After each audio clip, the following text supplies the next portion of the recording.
أمي، عارفة يما انت ايه؟ انت بالنسبة لي حياة، وانا جنبك يروح تعبي وبنسى ولو سألوني عنك اقول دي فيها حنان بيملى الكون، وقلبك هو عنواني وانا عايش اكيد جواه. مين زيك؟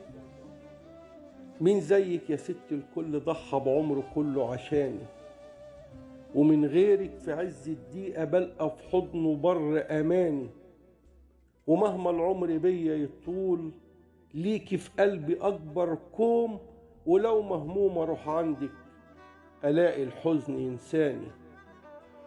فاكرة لما كنت صغير والشيلة عليكي كانت تقيلة، ولما صحيتي من بدري وسهرك جنبي كل ليلة، ولو بردان تغطيني ولو تعبان تداويني، تملي معايا سنداني وشايلة لوحدك الشيلة، لا بتكلي ولا تملي وطول عمرك تراعيني، ولما كبرت واتجوزت بروح عندك تغديني، وأكلك حلو كالعادة وقومي كبير وبزيادة، ولو مخنوق من الدنيا بكلمة واحدة تهديني،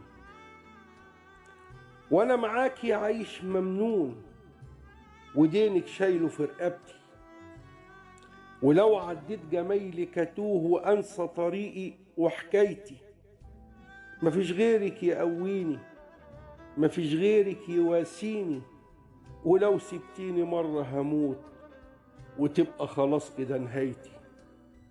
تعيشي يا غالية وسطينا وتملي حياتنا بحنانك، وعيش جنبك وانا مبسوط واملي ابقى خدامك، وتتمني وتتهني وعمرك ما تغيبيش عني، ولاقي الفرحة في عينيكي بتملى السكة قدامك.